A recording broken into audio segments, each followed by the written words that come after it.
عبد الملک ابن مروان کی حکومت تھی اور حجاج ابن یوسف ثقفی مبیر هذه الامہ وہ اس کا گورنر تھا بصرے کا، اور اس وقت عرب تجار جیت پور کے بندرگاہ پر لٹ گئے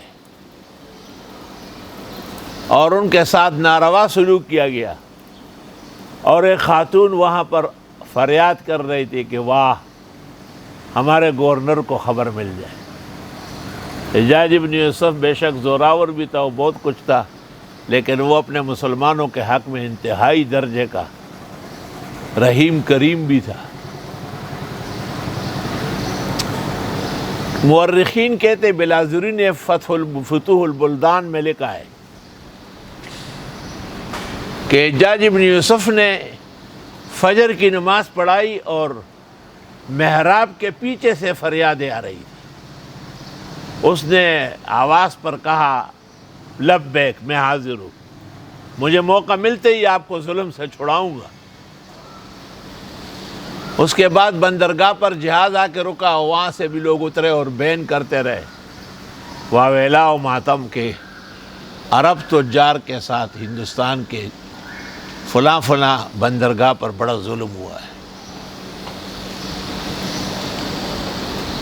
چنانچہ حجاج ابن یوسف ثقفی نے اس زمانے کا جو ناکارہ قسم کا بادشاہ تھا ہندوؤں کا، راجہ داہر، یہ دو بھائی تھے، ایک داہر اور ایک ظاہر،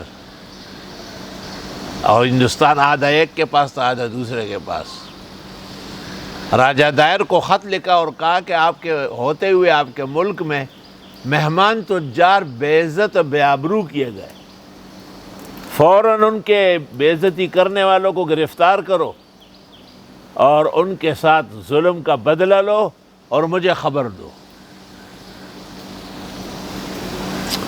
راجہ داہر تو اپنے غرور و تکبر میں تھا، اس نے کہا جائے عربی کا بدو، پتے کھانے والے، اونٹ چرانے والے میرا کیا بگاڑ سکتے ہیں۔ حجاج ابن یوسف نے دوسرا خط لکھا اور اس کو کہا کہ میرے کہنے پر عمل کرو تو بچ جاؤ گے، ورنہ ایسا لشکر بھیج دوں گا جس کی تلواروں کی چمک سے تیرے محلات روشن ہو جائیں گے۔ اور اسی کے ساتھ ہی حجاج ابن یوسف نے عبد الملک سے کہا کہ مجھے سندھ پر حملہ کرنے کی اجازت دے۔ اس نے کہا اجازت ہے۔ آپ نے فوج میں اعلان کیا، آپ کا داماد بھی تھا، وہ بھتیجے بھی، محمد بن قاسم، 17 سال کی عمر تھی اس کی۔ اس نے کہا میں جاؤں گا۔ کسی شاعر نے ان کے حق میں کہا ہے ان الشجاعۃ والسماحۃ والنداء لمحمد ابن القاسم ابن محمدی، بہادری اور سخاوت و شرافت ختم تھی محمد بن قاسم پر۔ ان الشجاعۃ والسماحۃ والنداء لمحمد ابن القاسم ابن محمدی۔ محمد بن قاسم لشکر لے کر کے بلوچستان کے راستے سے یہاں آیا، جب سکر کے پاس پہنچا تو دریائے سندھ درمیان میں تھا، اس کو عبور کرنا تھا، تو محمد بن قاسم نے اپنے ساتھ آنے والے ماہرین کو کہا کہ دریا ناپو کنارے سے دریا ناپو۔ جیومیٹری کے علم سے انہوں نے اس کو معلوم کیا اور اس کے بعد تختے کاٹے اسی حساب سے، اور اس کو ایک دوسرے سے جوڑ کے اس پر لشکر روانہ ہوا، پار لگ گیا، تختے واپس کھینچ کے کنارے پہ رکھ لیے، اور آہستہ آہستہ آہستہ راجہ داہر کے قلعے کی طرف بڑھ رہے تھے۔ راجہ داہر بہت بڑے قلعے میں رہتا تھا، اس کا ایک سرا یہاں تھا اور دوسرا سرا جیت پور میں تھا۔ اس زمانے میں بادشاہان اپنے تحفظ کے لیے ایسے قلعے آباد کرتے تھے جس کو دشمن سر نہیں کر سکتا تھا، اور اس میں 10 20 سال کا راشن و اناج ہوتا تھا۔ چنانچہ راجہ دائر نے مذہبی پنڈتوں کو بلایا اور ان سے کہا کہ وید دیکھو، گیتا دیکھو، پتہ کرو یہ جو عذاب آئے، مسلمان آئے حملہ کر رہے ہیں، یہ جائیں گے کیسے؟ تو مذہبی پنڈت نے کہا کہ فلاں جنگل میں ہمارا دیوتا ہے اور آج رات کو اس پر پرشاد رکھیں گے اور کل صبح تمام مسلمان غرق ہو چکے ہوں گے۔ راجہ دائر نے کہا اس میں دیر کیوں ہو؟ کہا یا آپ چلے یا آپ کی اہلیہ چلے۔ تو راجہ دائر کا جانا تو مناسب نہیں معلوم ہوا، ان کی اہلیہ چلی۔ جب جنگلوں کے راستے گزرنے لگے تو کسی جگہ اور پنڈت کا ارادہ خراب ہوا، شور شرابہ مچ گیا۔ اچانک ایک خوبصورت مسلح نوجوان سامنے آیا۔ اس نے پوچھا کیا بات ہے؟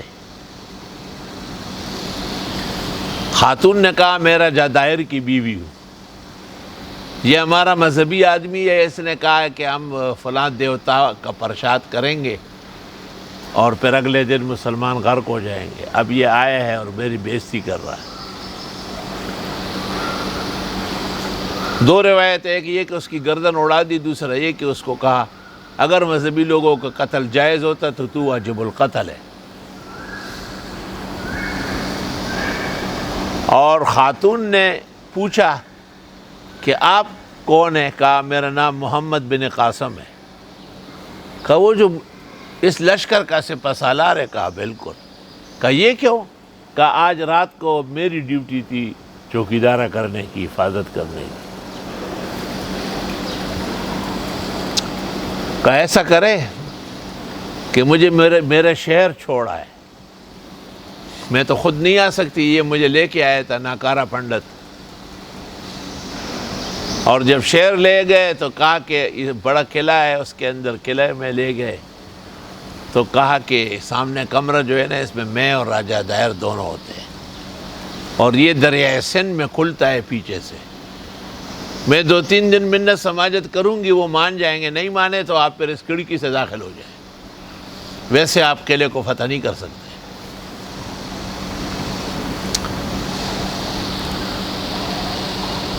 مورخین کہتے ہیں کہ محمد بن قاسم نے اس کے ساتھ 3 شرطیں لگائی۔ ایک تو میرے آگے نہ جانا، پیچھے آئے گی، صرف مجھے جو ہے نا دائیں بائیں کہے گی، اور دوسرا یہ کہ یہ پازیب وغیرہ اور بنگڑیاں یہ باندھ لو، اس کی شڑنگ بھی مشتہات ہے۔ اس طرح 2-3 پابندیاں لگائی اور پھر وہاں تک پہنچے۔ محمد بن قاسم واپس فوج میں آیا اور فوج کو حکم دے دیا کہ دریائے سندھ کے کنارے پہنچو، اور وہ جگہ بتائی جہاں سے قلعے کا ایک کمرہ کھلتا تھا۔ جب 3 دن گزر گئے، محمد بن قاسم اور ان کے ساتھ 40 کمانڈو یا اس سے زیادہ و کم روانہ ہو گئے، اور وہ کھڑکی کھلی تھی، وہ خاتون بیٹھی تھی، راجہ دائر کی منت کر رہی تھی، وہ نہیں مان رہا تھا۔ اس نے داخل ہو کر کے اس کا سر قلم کر دی، اور ایک جھنڈا لہرانا ہوتا تھا، جب تک وہ جھنڈا نہ چڑھتا کوئی نہیں مانتا کہ سندھ پر کسی فاتح کا قبضہ ہو گیا۔ وہ اس قدر طویل و عریض تھا، تو تمام لوگوں نے کوشش کی لیکن وہ جھنڈا راجہ دائر کا گرا نہیں۔ محمد بن قاسم نے ایک عجیب ٹرپ کی، آدھے تک تو خود ویسے چڑھ گیا، اور آدھے سے پھر اس کو تیر مارا تو وہ جھنڈا گر گیا۔ جب جھنڈا گر گیا تو پورے شہر میں ماتم مچ گیا کہ راجہ دائر ختم ہو گیا۔ حجاج ابن یوسف نے محمد بن قاسم کو لکھا کہ پیسے تو سارے ختم ہو گئے، تو آپ نے کہا کہ راجہ دائر کے محل سے ایک جہاز سونے کا ملا ہے، وہ میں نے روانہ کر دیا۔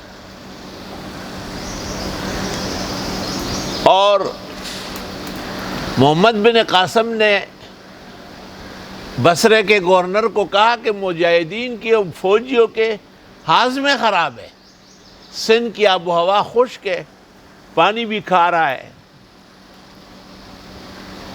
تو وہ حجاج ابن یوسف نے کئی ٹن سرقہ روئی کے اندر بگویا اور روئی سمندری جہاز میں ڈالی، اور ان کو خط لکھا کہ جب بھی کھانا کھائے پانی کے اندر تھوڑے سے روئی ڈال کے نہ چھوڑے، سرقہ نکل آئے گا۔ وہ سرقہ ساتھ کھایا، چنانچہ سب کے ہاضمے بحال ہو گئے۔ تفصیلات کے لیے مشہور زمانہ محدث مورخ امام بلازری کی کتاب فتوح البلدان